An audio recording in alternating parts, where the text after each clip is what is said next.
Welcome, everybody, to the Week 10 roundup of games involving teams in the American Athletic Conference. There were 6 games on tap, with 5 head-to-head matchups between conference rivals, plus 1 non-conference bout. Things kicked off on Halloween night with Tulane traveling to Charlotte.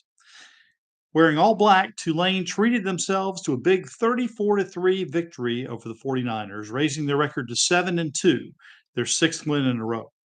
Mekhi Hughes had 117 rushing yards and 2 touchdowns on 27 carries. Darian Menza had 214 passing yards, and the Green Wave defense allowed only 189 total yards and only allowed the Charlotte 49ers to control the ball for a little over 17 minutes and only yielded a field goal on the last play of the first half. With the loss, Charlotte falls to 3-6. On Friday evening, the University of South Florida Bulls traveled to Boca Raton to take on the FAU Owls. After falling behind 14-7 at halftime, USF poured it on and outscored Florida Atlantic 37-7 in the second half and thwarted FAU by a final score of 44-21.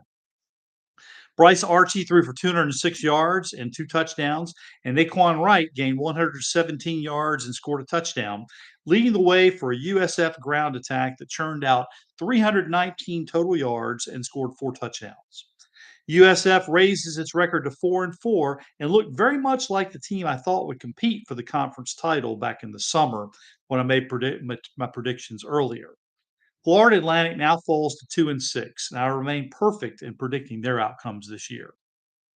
Army continued to roll through the 2024 season with a convincing 20-3 win over the Air Force Academy, moving their record to 8-0. Kanye Udo rushed for 158 yards and 2 touchdowns, and the Black Knights forced 3 turnovers as Army notched its nation-leading 12th straight victory. In Houston, Rice's Dean Connors ran for 105 yards and 2 touchdowns, and the Owls jumped out to a 17-7 first half lead over Navy and then held off the midshipmen for a 24-10 victory. It was Navy's second loss in a row, and it was the first win by Rice over the midshipmen since 2002. Rice outgained the usually potent Navy offense by a margin of 344 to 260 and possessed the ball for nearly 3 more minutes. It was Navy's first conference loss of the year. Rice now moves to 3-6 on the season. The game had a combined 5 hours and 6 minutes of weather delays. In San Antonio, UTSA's Owen McCown threw 4 touchdown passes, and the Roadrunners, after sacrificing a 28-point lead and losing to Tulsa last week, fought off a late rally by Memphis and survived a late rally, beating the Tigers 44-36. Memphis, who falls to 7-2, actually jumped out to a 24-14 lead midway through the second half before the Roadrunners erupted for 30 straight points. UTSA, led by McCown and his leading receiver Chris Carpenter, whose 4 catches went for a total of 108 yards, helped the Roadrunners raise their overall record to 4-5, placing them just 2 more victories away from becoming bowl eligible. Alabama Birmingham worked out a season's worth of frustrations by blowing out Tulsa 59-21 as Jalen Kitna tied a UAB program record with 6 passing touchdowns. The Blazers ended their 6-game losing streak and picked up their first conference win of the year. Receiver Cam Shanks had 5 receptions for an amazing 153 yards and 3 touchdowns, and also had 4 punt returns for a total of 139 yards, including a 58-yard touchdown return. With the win, UAB now climbs to 2-6, while Tulsa falls to 3-6. I was 3-3 this week, winning the Army, Tulane, and South Florida contests while losing the Navy, Memphis, and Tulsa matchups. My overall record now stands at 68-17. Next week, there will be 5 games featuring head-to-head conference matchups, while UAB dips outside the conference to take on Connecticut. Charlotte and UTSA will be in their bye weeks.